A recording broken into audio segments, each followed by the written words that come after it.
Ndepsemu. Zvirita sema. BaMundo. Panga pariseko pa Joseph. Jaira mukomana kachichi nene. Joseph bo wakaenda udzoke mafana. Kwemi madzoka ingawani.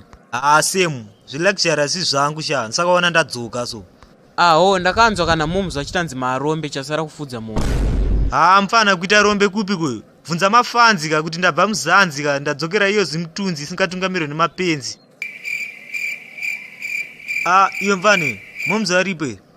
Mumzi wakaenda kuEaster isati atombotanga yakapera vachingori ikoko nanhasi havasati vadzoka. Mahwani.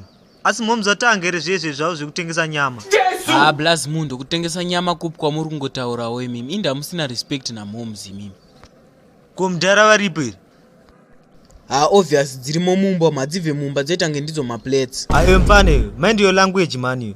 Ndokuita rafu, remember kuti mumzi wako havapo ka. Mfane, pinza mabhegi angu mumba izvezvi so. Usatombomavhura zvako. Mumzi havapo saka regedza ndite madhiri angu fast usati wadzoka usati ndapinda mudhendo manya unoona tono wacho izvezvi. Newe Semu, kumabhegi awasiya mukitchen asi mai wako wadzoka. NdeaMundo ayo. Mundo adzoka.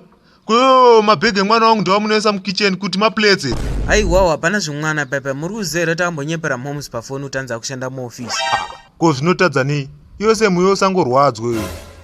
Imi mukambani inogadzira magenerator makambokokoridza jongwe here. Ndezvako izvi rega ndoenda hangu noona doro randaigirwa nemwana wangu. Kubereka kwakanaka ka.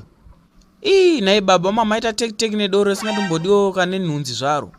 Iyo mfane tsek mani iyo doro rakanzi no under 18 wambona kupi nhunzi inosvika 18 years. Wakuba kucha muderere manje. Jesus is Lord. Ini zvepanapa ndingambozvigona mukuona chika baba ini ndakutombobaya hangu nozvibatirawo mbeva. Iyo Semu siyana nembeva idzodzo dzisiya dzitange dzakura. Kukura mukuti chiko imi baba. Last time wakatidyisa tumbewa tudiki iwewe. Baba tudiki ero totiyo ingawani ndo size yacho ingawani. Iwe tsek mani iwewe. Mbewa dzinokurawo ngembudzi inyaya yekuti ndimi unodzimhanyira dzidya dziri dzidiki. Doro riye rinenge rakutaura manje. Baba ndichiri kutaura nemi here kana ndakutaura hangu nekachaso. Hayo mfane fokoro mani chibva wabuda muno musati ndakupa mudabo wezvezvi.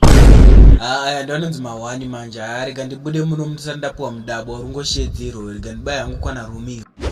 Iyo Semu ndiblazi wako here wataona. Sikai kuti ndibaba vangu here. Semu shamari ka padheni pako mahwani. Imba yese mungori mahwani weziyo. Toti mudhara wako havabve mumba anogara mumba unge maplates ubva kuti blazi wako ave kusviba unge ndo wakasika rima. Ozoti momzi wako kakuhura atitaure. Mfana Romeo wati momzi wangu waita sei? Iyo sheyo nangoti momzi wako yangaiwa izvezvi ari kupa wagare pasi andi.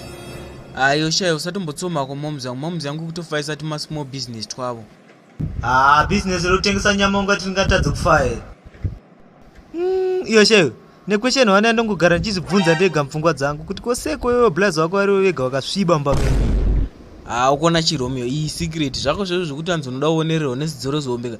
Isha iyi secret usatomboiudza mumwe munhu. Ukuona chika BaMundo havasi mwana wamomzi wangu chaichai waiziva. Ndaizviona mani. Waizviona kuti kudiko iwewe. Wangu hapana kana nyaya wangu. Ko iwe shayo ndakanzwa kamakuhwa nevanhu. Hanzi chiko nevanhu. Hanzi nevanhu gama anogona kudzoka sha. Ko kana akadzoka nemimba yezimonyo unoita sei? Iyo sheyo indochira zvakaipa pamusoro paGamu so. Gamu wakambomuvengereko iwe. Iyo sheyo ndotozvishaya kuti sei wakaperera pakamunhu kapfupfupi kakaya. Iyo sheyo asauziva here kuti kudana nemunhu mupfupi kune advantage. Unoona sesa ako foni yako pasi uye tobva igadzika ako pamusoro pefiriji.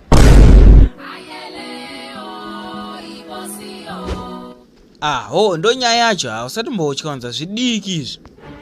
Because anofanira kufira mujeri chete. Zvidiki izvi mfana wangu usatombotya zvako. Plus zviyandi une evidence here iwewe. Mudhara musatombotya zvenyu. Jairai chichi nene evidence kuzara kusara. Mudhara imi masipaka maiziva. Indoitwa BaMundo. Ini ndonzi lawyer Tony ndogara pazasi apa nefriend yangu anonzi Sauro so. Saka Sauro wacho ndiloya futi here. Maya ndingoendeza chete. Ndingoendeza. Ko mudhara zviya mangoendeza ndita nezvei?